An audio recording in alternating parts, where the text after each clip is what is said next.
71। शरण का प्रताप। स्वामी जी महाराज फरमाते हैं, गुरु बिन तेरा और न कोई, धार बचन ये मन में। भागवत में एक कथा आती है कि एक बीमार और कमजोर बकरी अपने घर से भटक कर दूर किसी घने जंगल में चली गई। खतरे भरे इतने विशाल और घने जंगल में उसका बचाव करने वाला कोई नहीं था, इसलिए उसे किसी सहारे की जरूरत थी ताकि वो खाने पीने के लिए स्वतंत्रता से चल फिर सकती।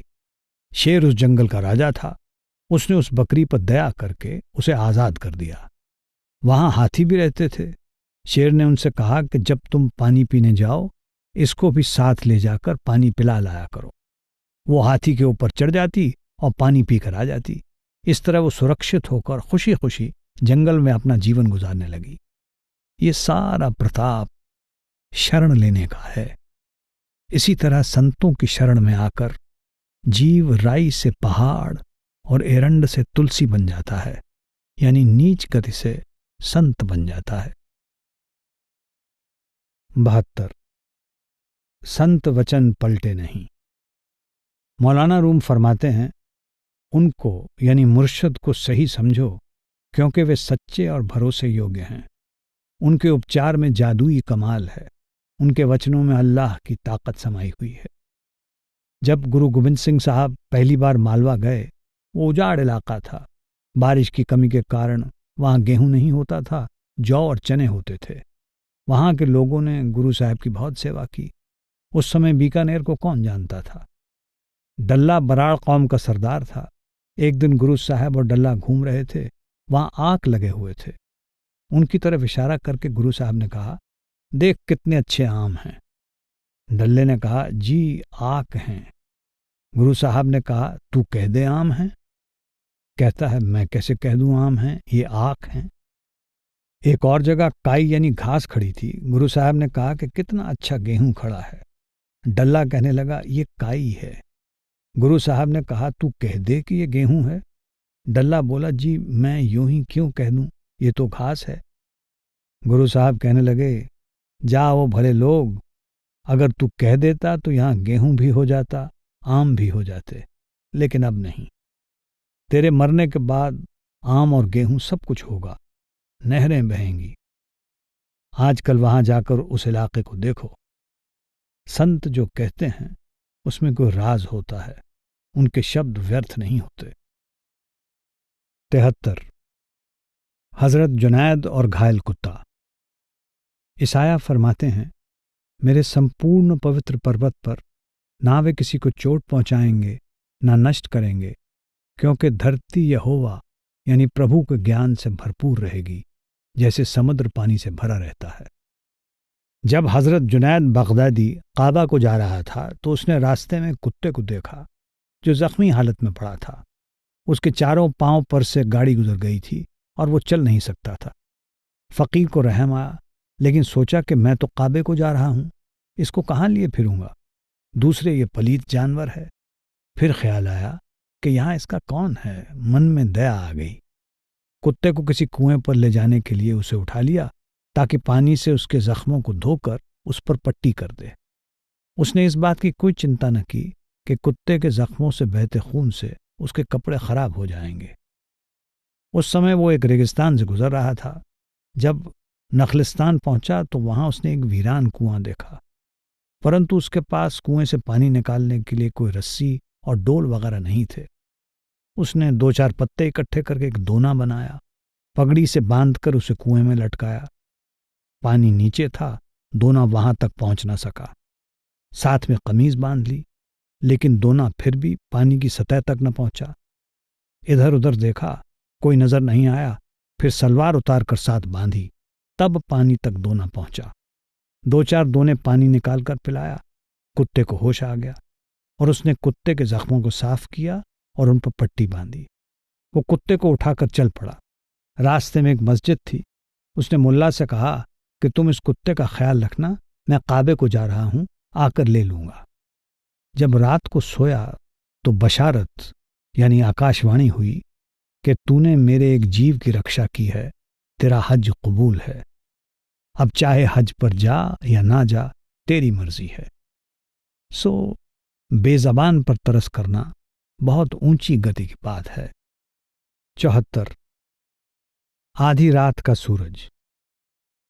साम्स में कहा गया है, तो भी अंधकार तुझसे न छिपाएगा, रात तो दिन के समान प्रकाश देगी, क्योंकि तेरे लिए अंधियारा और उजियाला दोनों एक समान हैं। एक बार का जिक्र है, गुरु नानक साहब के पास आपके बड़े लड़के श्री चंद जी बैठे थे। आधी रात का समय था। आपने कहा कि कैसा सुंदर सूरज निकला हुआ है। श्री चंद जी ने कहा, पिताजी इस समय आधी रात है, सूरज कहाँ?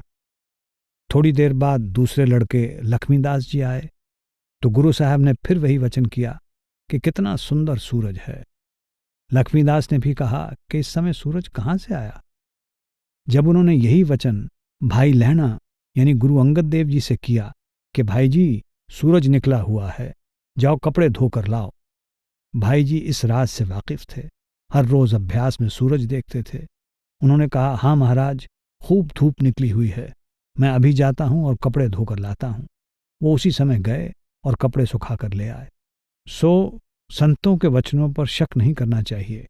उनके हर वचन में रमज होती है, जिसे कोई राज का महरम या वाकिफ ही समझ सकता है। 75। शेख शिबली और दो जिज्ञासु।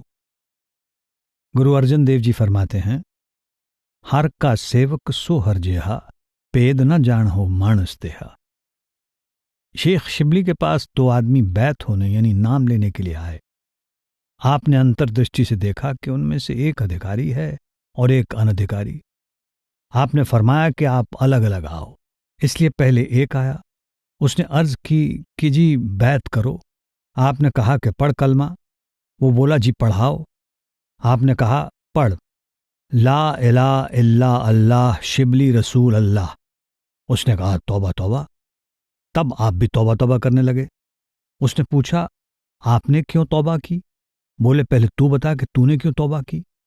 उसने कहा, आप एक कपटी, पाखंडी और मामूली फकीर हो। आप जैसे और भी हजारों फकीर हैं, पर आप दावा करते हो रसूल होने का। मैंने इसलिए तौबा की। अब आप बताओ, आपने क्यों तौबा की है? आपने शांतिपूर्वक नम्रता से कहा, मैंने इसलिए तौबा की कि मैं इतनी ऊंची नाम की दौलत एक मैले हृदय में डालने लगा था, बच गया हूं। तू हमारे काम का नहीं, किसी मस्जिद के मुल्ला के पास जा। जब दूसरा आया और बैत होने के लिए अर्ज की तो आपने कहा, पढ़ कलमा। उसने कहा, जी पढ़ाओ।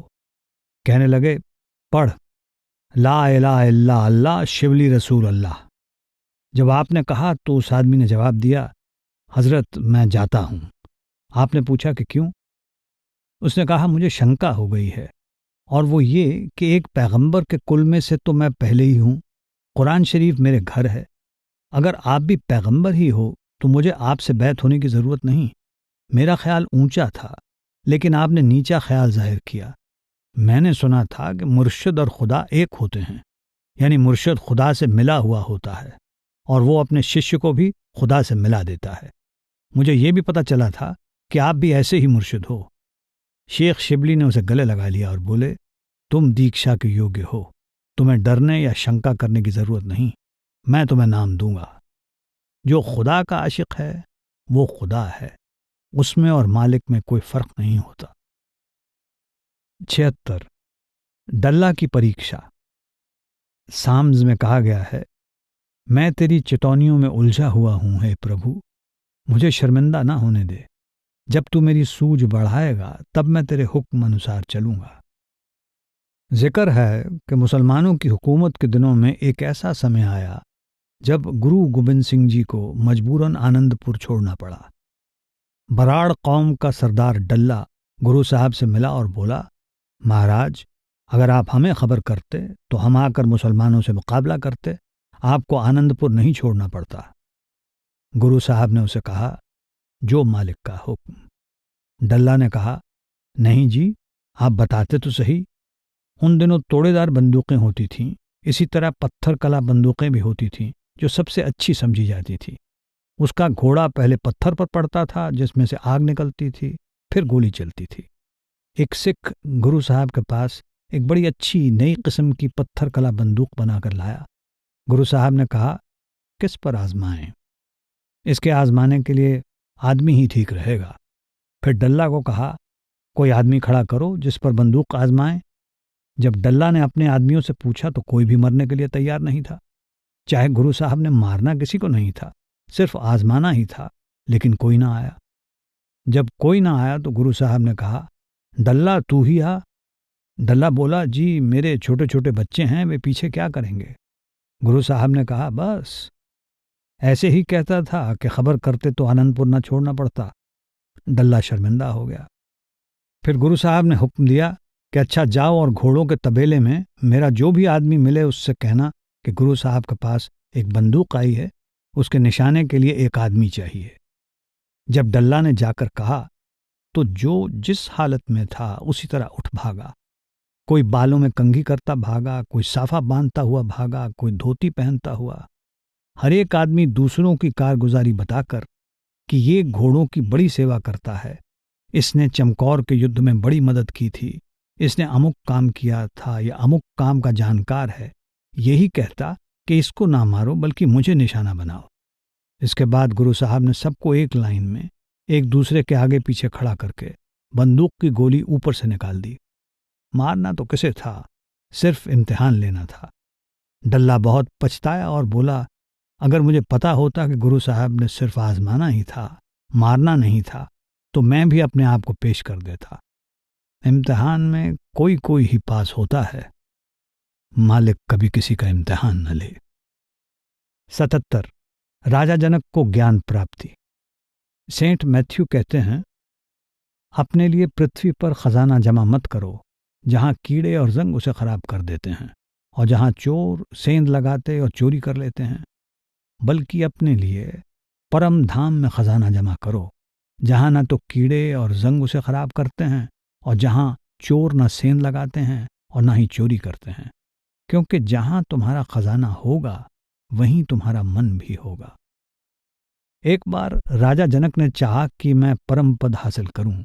ये सोचकर उसने 1000 गायें मंगवाईं और हर एक गाय के सींग पर 20-20 मोहरें बांध दी और हुक्म दिया कि जो व्यक्ति शास्त्रार्थ में जीत जाए वही गायें ले जाए।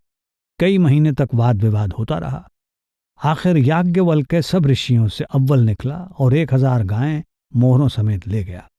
राजा ने कहा कि जो मुझे अंदर ले जाकर ज्ञान करवाएगा उसे मोहरों समेत 1000 गायें और दूंगा। याज्ञवल्क्य वाचक ज्ञानी था, उसने तर्क भरी बातों से सारा सिद्धांत समझा दिया, मगर आंतरिक ज्ञान यानी अनुभव न करवा सका। अंत में राजा ने एक सिंहासन बनवाया। उसने मुल्क के सारे महात्मा बुलाए और कहा कि जो भी मुझे ज्ञान दे सके वो इस सिंहासन पर बैठकर दे, पर शर्त यह है कि मुझे ज्ञान उतने समय में चाहिए जितना समय घोड़े पर सवार होने में लगता है।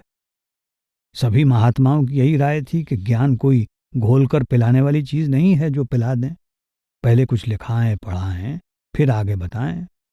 इतने में अष्टावक्र जी आ गए। वे शरीर के टेढ़े और कुबड़े थे। उन्होंने सोचा कि अगर राजा को आंतरिक ज्ञान यानी अनुभव ना हुआ तो महात्मा के भेष को ला जाएगी। ये सोचकर वो चुपचाप सिंहासन पर जा बैठे। ऋषियों ने समझा कि कोई पागल सिंहासन पर आ बैठा है। सब हंस पड़े। अष्टावक्र जी ने कहा, मैंने सोचा था कि यह महात्माओं की सभा है, पर लगता है कि आप आत्मा को नहीं मोचियों की तरह शरीर को देखते हो। सारे चुप हो गए। ऋषि ने पूछा कि राजा तू ज्ञान लेना चाहता है? राजा ने जवाब दिया कि जी हां। अष्टावक्र ने कहा कि ज्ञान की कुछ दक्षिणा भी होती है, शुक्राना भी होता है, देगा? राजा ने अर्ज की, जो कुछ मेरे पास है मैं आपको देने को तैयार हूं। अष्टावक्र ने कहा, मैं भी वही मांगूंगा जो तेरी ताकत में है। अच्छा, मैं 3 चीजें मांगता हूं, तन, मन और धन। राजा ने थोड़ी देर सोचकर कहा कि मैंने दिया। अष्टावक्र ने कहा, फिर सोच लो। राजा ने कहा, जी मैंने सोच लिया। अष्टावक्र ने कहा कि करो संकल्प। राजा ने संकल्प कर लिया। उन दिनों में रिवाज था कि पानी का चुल्लू भरा और संकल्प हो गया। अब अष्टावक्र ने राजा से कहा, देख राजा, तू मुझे तन, मन और धन दे चुका है। इसका मालिक अब मैं हूं, तू नहीं। मैं हुक्म देता हूं कि तू सबके जूतों में जाकर बैठ जा। दरबार में एकदम सन्नाटा छा गया। सब चुप हो गए। सब सोचने लगे कि अपनी प्रजा और अपना राज्य सबके सामने जूतों में जाकर राजा कैसे बैठेगा। ये तो कोई निम्न व्यक्ति ही कर सकता है। मगर राजा समझदार था, जरा भी न झिझका, चुपचाप जूतों में जाकर बैठ गया। अष्टावक्र ने ऐसा इसलिए किया कि राजा की लोकलाज छूट जाए। लोकलाज बड़ी भारी रुकावट है। बड़े बड़े लोग इसके सामने हार जाते हैं। फिर अष्टावक्र ने कहा कि ये सारा धन मेरा है, मेरे धन में मन न लगाना। राजा का ध्यान औरतों की ओर जाता है, फिर वापस आ जाता है कि ये ऋषि की हैं। मुल्क की ओर जाता है, फिर वापस आ जाता है कि ये भी ऋषि का ही है। मन की आदत है कि ये कभी खाली नहीं बैठता, कुछ न कुछ बराबर सोचता रहता है। सो राजा का ख्याल उन सब की तरफ जाता है और वापस आ जाता है, जाता है फिर वापस आ जाता है। आखिर राजा आंखें बंद करके बैठ गया कि ना मैं बाहर देखूं और ना ख्याल बाहर जाए। यही ऋषि चाहता था। उसका ख्याल एकाग्र हो गया। अपना मतलब पूरा हुआ देखकर ऋषि ने पूछा, तू कहाँ है? राजा जनक बोला, मैं अंदर हूं। ऋषि ने कहा, तू मन भी मुझे दे चुका है, खबरदार जो उससे कोई ख्याल उठाया। राजा समझदार था, समझ गया कि मेरा मन पर कोई दावा या अधिकार नहीं है। समझने की देर थी कि मन रुक गया। जब ख्याल टिक गया, अष्टावक्र ने अपनी तवज्जो दे दी।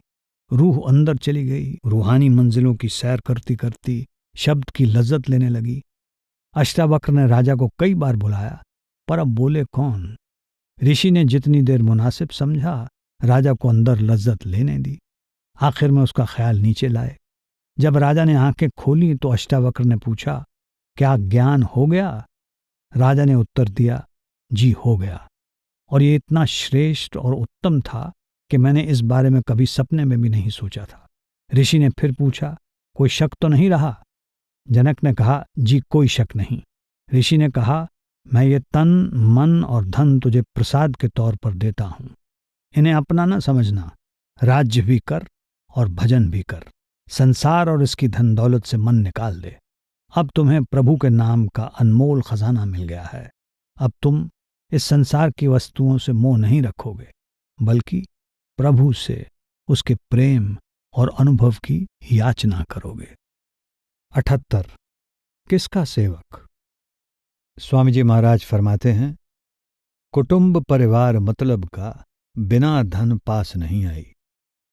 गुरु गोविंद सिंह जी का दरबार लगा हुआ था। सिक्खी का मजमून चल रहा था।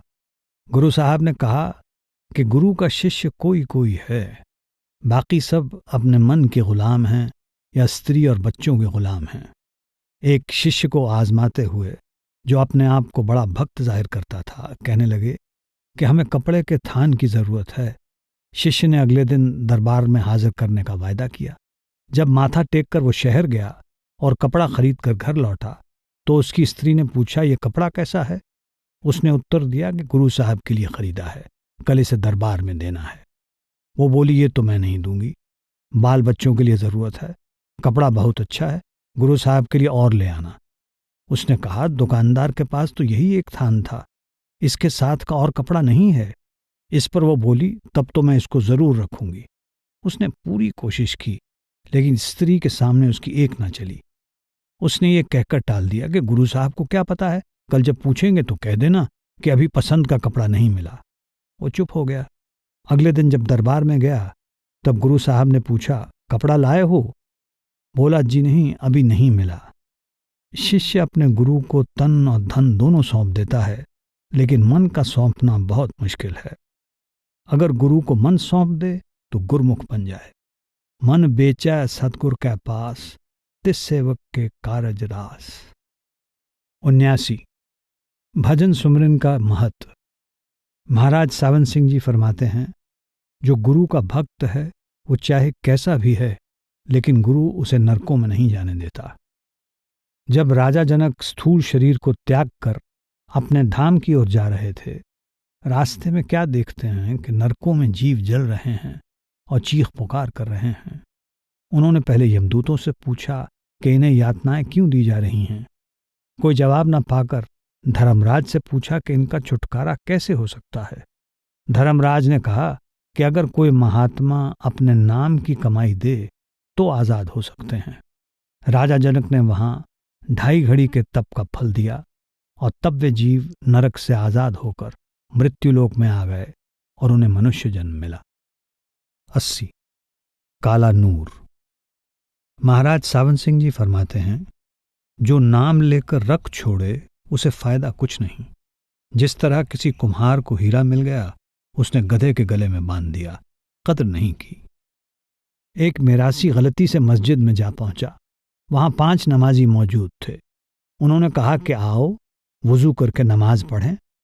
मिरासी ने पूछा, नमाज से क्या फायदा होता है?